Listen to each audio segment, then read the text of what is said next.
peut guérir du cancer, à condition d'en faire le diagnostic très tôt.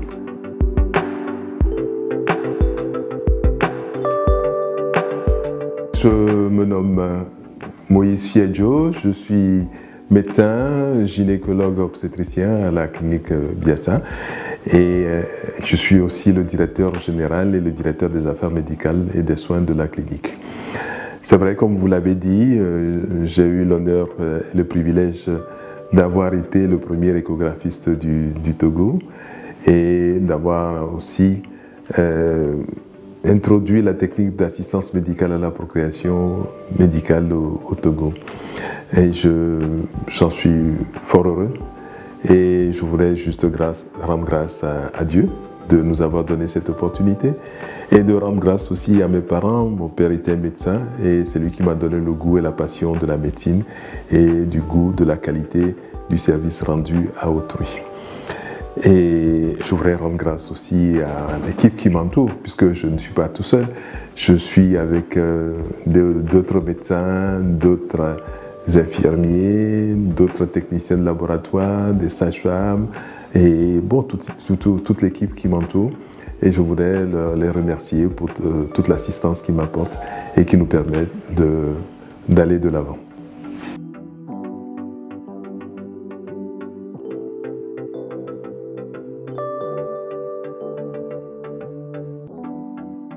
Alors d'abord, c'est quoi un cancer? Le cancer, c'est une anomalie due au fait que certaines cellules du corps se développent d'une façon anarchique et on n'arrive pas à les contrôler. Vous savez qu'il y a une autorégulation donc, des cellules de notre corps qui naissent, se reproduisent et qui meurent. Lorsque un cancer survient, ces cellules deviennent en quelque sorte immortelles et ne sont plus sous aucun contrôle. Et se développant ainsi forment des tumeurs, des nodules. Et c'est là où le cancer apparaît, où la tumeur apparaît. Des tumeurs cancéreuses peuvent apparaître dans n'importe quelle partie du corps. Et dans le cas d'espèce qui nous concerne, dans le cas d'espèce du sein, le cancer du sein peut se développer au niveau de tous les tissus qui concernent le sein, au niveau des glandes mammaires et au niveau des tissus conjonctifs qui entourent ces glandes. Donc on peut dire que le cancer du sein, c'est une tumeur maligne, difficile à guérir si on ne la traite pas à temps et qui va soit localiser au niveau du sein, mais qui peut très rapidement se développer dans le corps, aller beaucoup plus loin, faire des petits dans le corps et c'est ce qu'on appelle les métastases.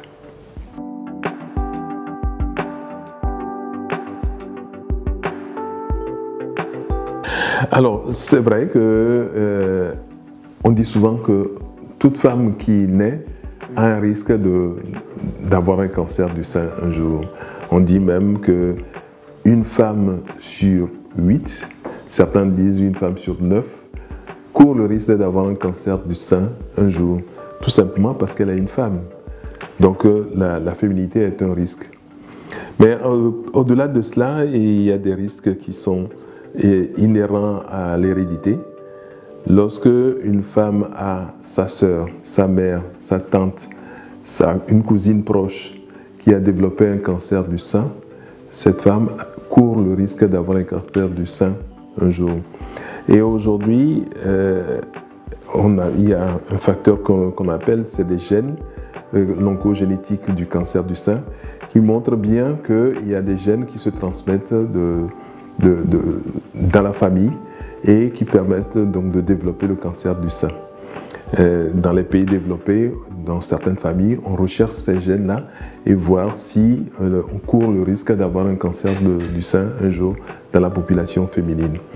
Et tout récemment, on a même découvert que ce gène-là ne se transmet pas qu'entre femmes.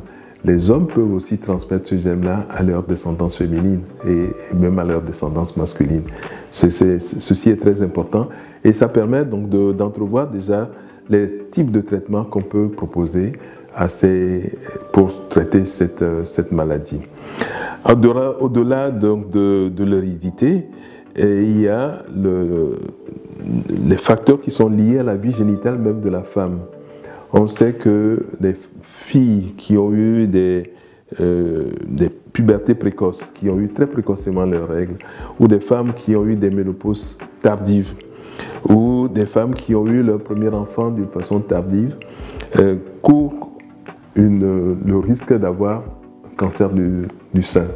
Et des femmes qui n'ont jamais eu d'enfant aussi courent le risque d'avoir un cancer du sein. Tout cela est lié à la vie génitale même de la femme. Ceci, vous voyez qu'il y a des facteurs de risque, mais avoir un facteur de risque, ça ne veut pas dire qu'on va avoir la maladie. Donc, quand vous prenez ces facteurs de risque, vous vous dites que, au fond, il n'y a pas de mesure de prévention en tant que telle, où en prenant ces mesures, vous avez le risque zéro d'avoir le cancer du sein. Mais on parlera tout à l'heure de comment arriver à diminuer justement l'incidence de ce cancer du sein dans la population féminine.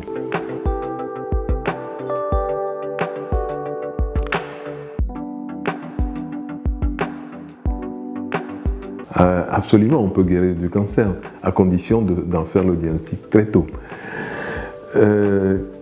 Vous savez, il y a une étude qui a été faite en Afrique qui a montré que 50% des femmes chez qui on découvre un cancer du sein meurent. Alors que dans les pays développés, il n'y a que 10% des femmes chez qui on découvre un cancer du sein qui meurent. Cela est dû au fait que dans nos pays sous-développés, le cancer du sein est découvert à un stade très tardif. Et alors que dans les pays développés, on met en route des moyens de dépistage très précoces qui permettent donc de dépister le cancer du sein à un stade très précoce et ainsi le traitement beaucoup plus facile. Et aussi, il faut dire aussi qu'il y a des moyens de traitement qui sont beaucoup plus adaptés, qui sont beaucoup plus présents dans ces pays-là que dans nos pays. Donc, on peut guérir du cancer du sein à condition d'en faire le diagnostic très tôt.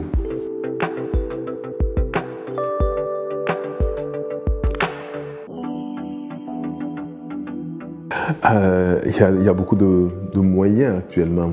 Okay? Le premier moyen de venir à bout de cette maladie, c'est la chirurgie. Lorsqu'on découvre un nodule du sein chez la femme, il faut enlever ce nodule, l'analyser et voir si c'est un cancer ou si ce n'est pas un cancer. Il faut se dire aussi que tous les nodules qu'on découvre dans le sein ne sont pas des nodules cancéreux. Un nodule, c'est une petite boule que l'on peut avoir dans le sein. Okay? Quand on découvre une boule dans son sein, ça ne veut pas dire qu'on a forcément un cancer. Il n'y a que l'incidence donc des cancers sur les nodules, c'est essentiellement 8 nodules sur 10 qu'on découvre dans le sein ne sont pas des nodules cancéreux. Ce sont des nodules bénins. Donc la plupart des nodules qu'on découvre dans le sein sont bénins. Donc, mais toujours est-il que lorsqu'on découvre un nodule dans le sein, on découvre une boule dans le sein, où on trouve un changement au niveau de ces seins, il faut consulter et aller jusqu'au bout pour savoir ce que c'est, est-ce que c'est bénin ou est-ce que c'est malin. Donc le premier moyen de traitement, c'est la chirurgie. Enlever le nodule, l'analyser, et si on peut aller au-delà de ce nodule et de voir est-ce que c'est cancéreux, s'il est cancéreux, il faut aller chercher au niveau des ganglions pour voir si les ganglions sont atteints ou pas.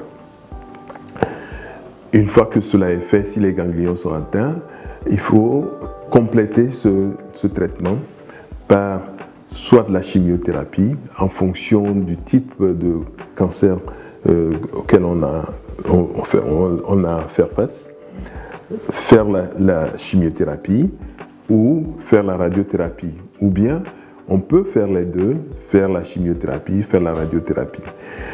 Il existe même quelquefois où, avant même d'aller vers la chirurgie radicale, une fois qu'on a fait la biopsie de ce nodule, qu'on sait ce que c'est, on peut faire la chimiothérapie, on appelle ça une chimiothérapie néoadjuvante, faire la chimiothérapie avant d'aller vers la chirurgie. Et après, faire la radiothérapie.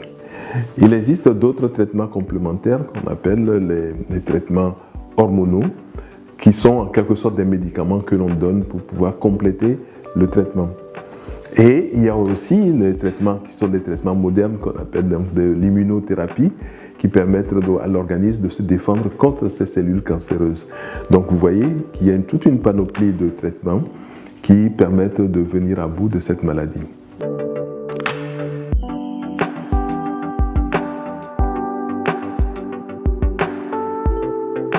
Oui, alors lorsqu'elle est avancée, c'est-à-dire que lorsqu'il y a des métastases, oui, on peut enlever la tumeur, faire la chimiothérapie pour détruire les petites cellules cancéreuses qui sont disséminées dans le corps et espérer avoir un délai de survie appréciable.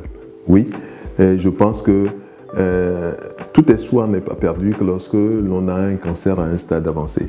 Il existe même des moments où le cancer est à un stade tellement avancé que le sein est volumineux, purulent, avec de grosses plaies, où on est amené à faire de la chirurgie de propreté, c'est-à-dire enlever donc, tout le sein et l'enlever pour que le sein ne s'abîme pas davantage.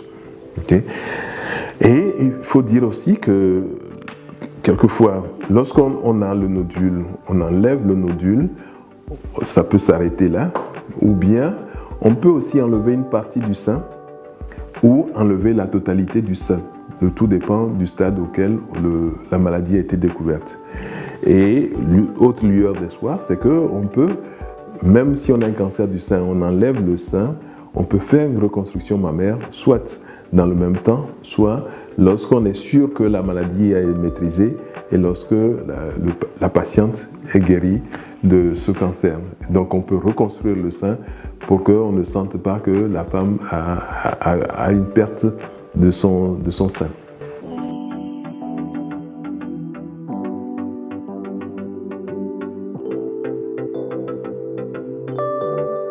Alors, comme je le disais tout à l'heure, les moyens de prévention en tant que tels n'existent pas. Il y a des facteurs de risque et il y a des mesures que l'on peut prendre pour pouvoir contenir tant soit peu ces facteurs de risque. Alors, je parlerai d'abord de l'hygiène de vie. Okay? On sait que l'âge est un élément favorisant. Et comme je l'ai dit tout à l'heure, que les facteurs liés à la vie génitale de la femme sont importants. C'est-à-dire avoir des grossesses tardives, une première grossesse tardive ou ne pas avoir du tout d'enfant. Sensibiliser les femmes à cela pour que les premières grossesses se déroulent non pas à un stade ou à un âge très précoce, mais à un âge assez raisonnable, de façon à limiter l'exposition hormonale. C'est un cancer qui est très souvent hormonodépendant, donc si on limite l'incidence donc des hormones de la femme, on limite l'incidence du cancer du sein. Il faut agir également sur le mode de vie. Éviter le stress, faire du sport, éviter l'obésité et avoir une alimentation saine, une alimentation bio, de façon à ce que l'on ait un organisme sain et qui puisse lutter valablement contre cette maladie cancéreuse. Et aussi, il faut dire que lorsque l'on sait qu'on a un facteur de risque génétique, faire doubler d'attention pour le dépistage précoce. Lorsque l'on n'a pas de facteur de risque connu, il faut qu'à partir d'un certain âge, on essaye donc de faire des dépistages précoces. C'est-à-dire qu'à partir de 40 ans, toute femme doit nécessairement faire régulièrement des mammographies et pour voir s'il y a une modification qui apparaît au niveau du sein. Mais avant d'arriver à la mammographie, je dirais que toute femme doit pouvoir faire son auto-examen du sein, surtout à partir donc, de l'âge de 40 ans, arriver à faire son auto-examen du sein, qui doit permettre de voir s'il y a des nodules dans le sein, s'il y a des modifications qui apparaissent au niveau du sein, et j'aime bien dire que toute femme doit connaître son sein du bout de ses doigts.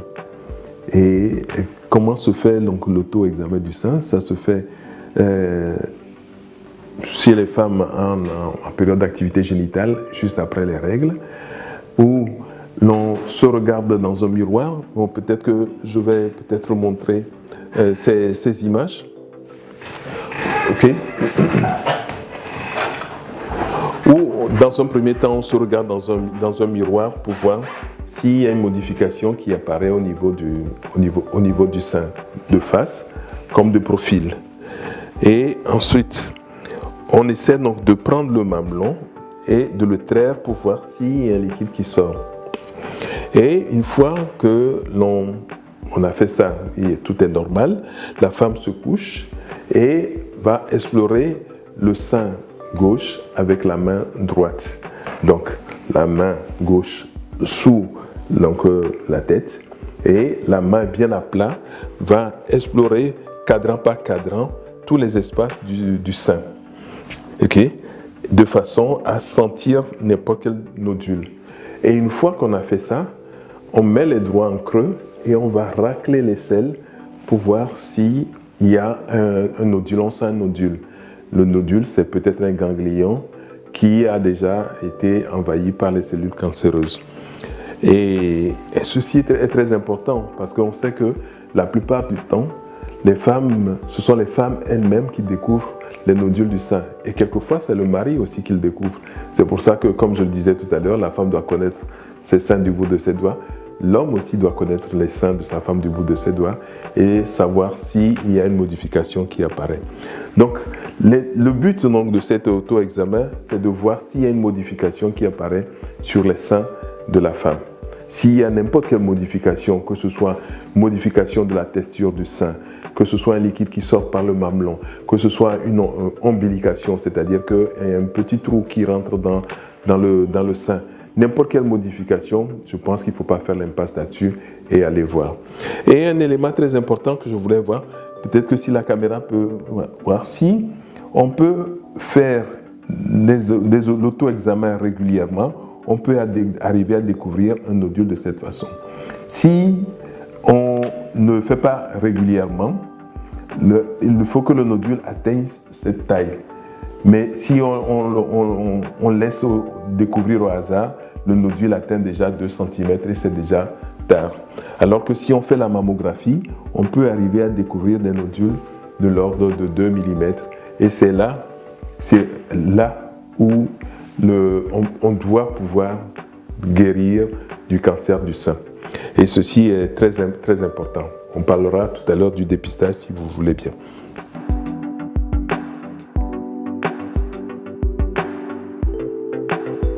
Alors, la mammographie, c'est un examen radiologique qui permet donc de rechercher des nodules au niveau du sein.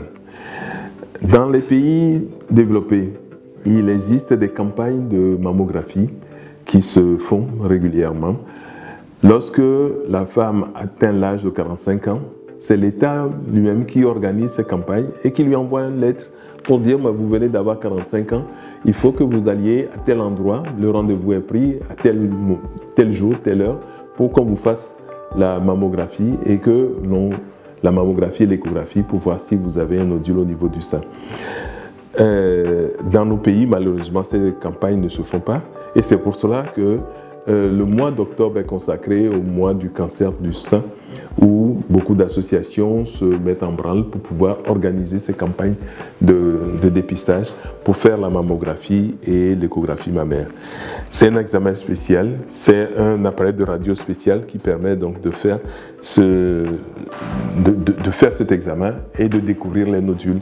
Et comme je le disais tout à l'heure, lorsque l'on fait une mammographie et qu'on a un petit nodule de cette taille, de 2 mm, on peut le découvrir, et alors que l'auto-examen du sein ne peut découvrir que des nodules qui sont beaucoup plus grands.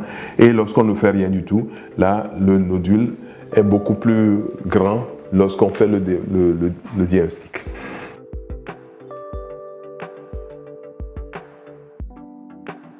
Alors, le gold standard donc, de ce dépistage, c'est l'auto-examen du sein, la mammographie, et aussi je dirais qu'à chaque fois que toute femme va en consultation voir un médecin, il faut que le médecin l'examine et que le médecin découvre voir si le sein est normal, si le sein ne présente pas de nodules. Et c'est dans la recherche de l'apparition de nodules ou dans la recherche de l'apparition de tout changement au niveau du sein que l'on peut arriver à faire ce dépistage correct.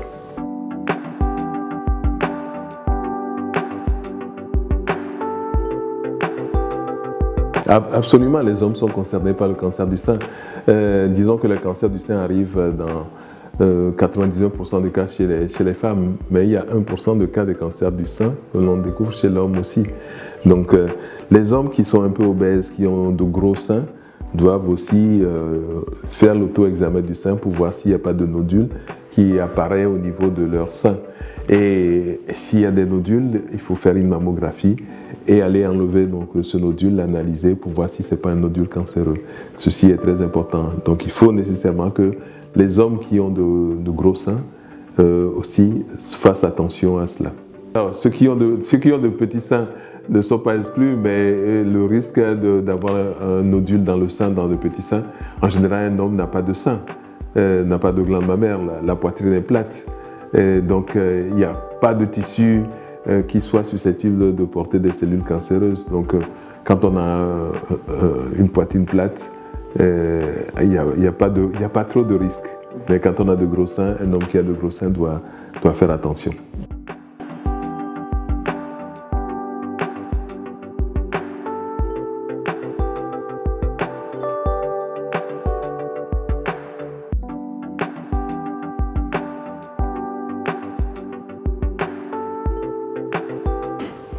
Je pense que ces facteurs de risque-là sont présents partout. Qu'on soit togolais, qu'on soit gabonais, qu'on soit français, qu'on soit américain, ces facteurs de risque-là existent donc. Je pense que nous tous, nous devons faire attention à lutter contre l'obésité, à avoir une vie saine, à nous protéger à ne pas boire trop d'alcool, trop de tabac, avoir une vie saine. Et puis, s'il y a des facteurs génétiques, c'est-à-dire que si dans la famille, il y a déjà eu des cancers, surtout des cancers du sein, des cancers de l'ovaire, il faut faire un peu plus attention et faire des dépistages, rapprocher les dépistages au lieu de le faire tous les 2 ans, le faire beaucoup plus régulièrement. Il faut dire aussi que le cancer du sein survient chez les femmes âgées. Mais lorsque un cancer du sein survient chez une femme jeune, en général, ce sont des cancers qui sont très virulents, qui sont très sévères. Et il faut nécessairement prendre garde à cela.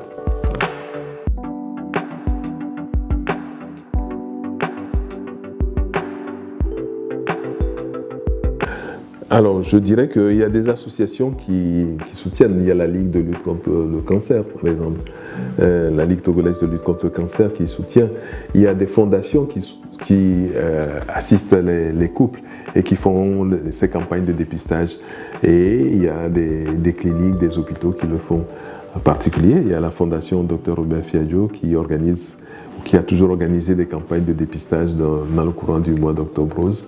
Et d'ailleurs, la fondation organise également dans le courant du mois de novembre une campagne de dépistage du cancer de la prostate, puisque le mois de novembre est consacré au dépistage du cancer de la prostate. On appelle le novembre bleu, à côté de octobre rose.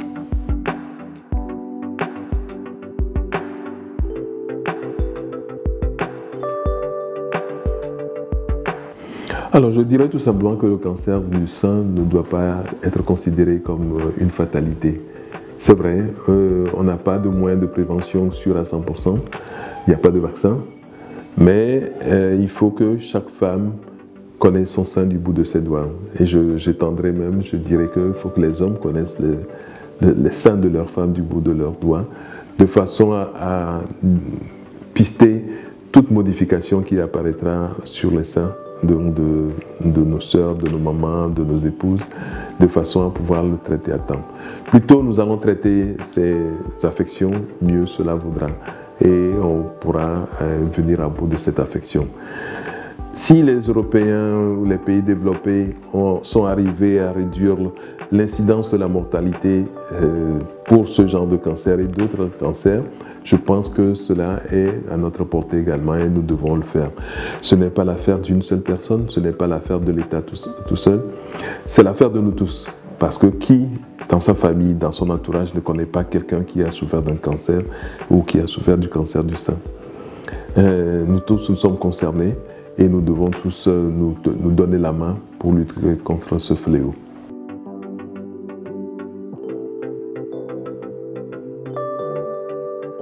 À propos du coût, je dirais que le coût est abordable si le diagnostic est fait à temps.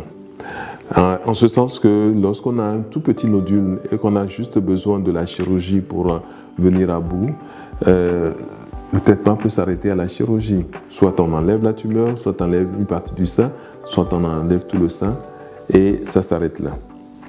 Si le diagnostic n'est pas fait à temps et que la tumeur a commencé à envahir le corps, c'est là où rentre en jeu la chimiothérapie avec toutes ses complications. C'est là où rentre en jeu la radiothérapie. Donc, tout est lié. Plus le diagnostic sera fait tôt, moins cher sera le traitement. Si le diagnostic se fait tardivement, plus cher sera le coût du traitement. Nous avons la chance aujourd'hui d'avoir un service de radiothérapie au Togo. Dans le temps, il fallait aller à l'extérieur pour faire la radiothérapie. Aujourd'hui, nous disposons d'un service de radiothérapie et qui fait que le coût est plus abordable. Je dois dire également aussi que si l'État, je dois dire que, et aujourd'hui il y a des assurances aussi, et lorsque l'État va mettre en route l'assurance maladie universelle, nous aurons la possibilité donc de pouvoir faire bénéficier de toute la population de ce traitement. Et si, je pense que vu la disponibilité à la fois de la chirurgie, de la radiothérapie et de la chimiothérapie, et vu la disponibilité de l'assurance maladie, je pense que la prise en charge sera plus abordable.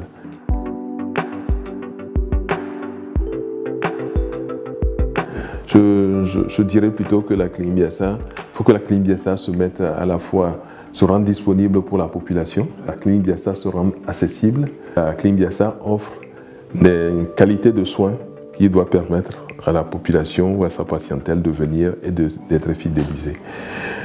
C'est notre challenge de tous les jours. Okay? Notre motto, c'est « Nous prenons soin de la vie ».